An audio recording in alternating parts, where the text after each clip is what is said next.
Folk, let me just take you through how the execution engine is worked for MapReduce and Spark. Just a quick recap for 5 minutes. And also, in case of any downloads issue you face, in case of any issues with respect to IntelliJ, don't worry, connect tomorrow. I'll explain end to end. Not every time the installations are required, but I'll tell you an alternative. Don't worry. Now, imagine if I want to do a comparison between MapReduce and Spark. Imagine I want to perform a word count program.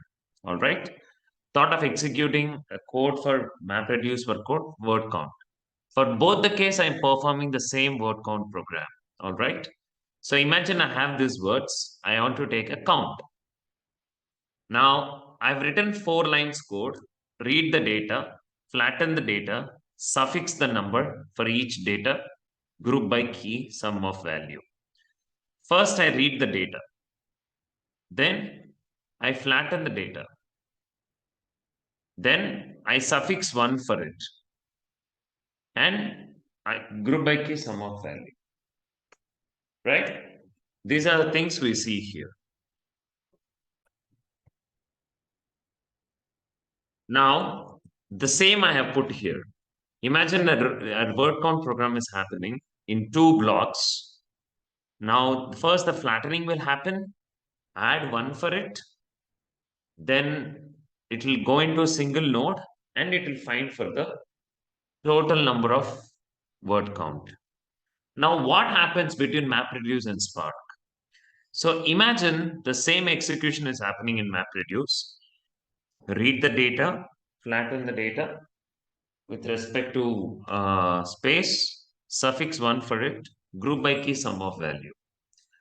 Imagine if the execution is happening in MapReduce.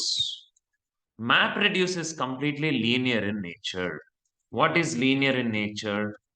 If I have some data in the hard disk, imagine the same execution model is happening in hard disk. All right. Now the code start read the data. In case of MapReduce, immediately the data gets read. Actually, all right. Then by the time I trigger flatten the data, flatten will happen immediately. Yes. By the time the flatten happens, it hits a copy to a hard disk because MapReduce is linear in nature. It does not know what is the further steps, so it will do this. And by the time I ask you to flatten it, add 1 for it, it will happen and it will hit the hard disk again. Now, same applies for this also. It will add suffix 1 for it and hit the hard disk again. And the data will migrate here to do the sum up. Then this particular summing up will happen. All right. Then again, it hits the hard disk. And finally, it provides the result and the print. So for every means, the data keeps hitting the hard disk for every transmission MapReduce because MapReduce is linear in nature. It doesn't know about the further steps. But if you take Spark, same example, if you take Spark, Spark is lazy in nature. That means till the action is triggered, none of the transformation takes place. That means by the time I ask, hey, read the data, it creates just a plan. Plan in the sense physical plan and logical plan. Hey, flatten it, it creates a plan. Hey, add suffix 1 for it, it creates a plan, some memory plan. Hey, do group by, it creates a plan. By the time you trigger the print, all then immediately the data gets executed.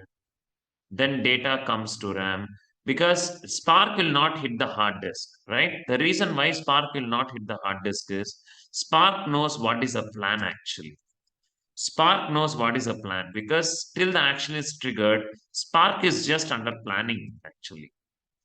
Now the data will be read and the flattening will happen,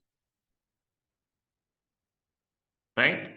Then suffix 1 for 1 will happen. It will not hit the hard disk anymore. And this will happen and finally it will give the result. But when you trigger read the data, it will not read the data. When you trigger flatten the data, it will not flatten the data. When you do suffix of number one, it will not do. Can group by key, it will not do. By the time you give print, then it will go back and start executing the data. That's the lazy evolution for you. Spark is lazy in nature. So this is a quick recap, folks. It will not hit the hard disk because Spark knows the plan. Till the action is triggered, it will just do the planning. Such a short video for the recap. Tomorrow we have the deployment. Kindly do not skip sessions anymore. We have the most important point, deployment. Hands-on starts by tomorrow.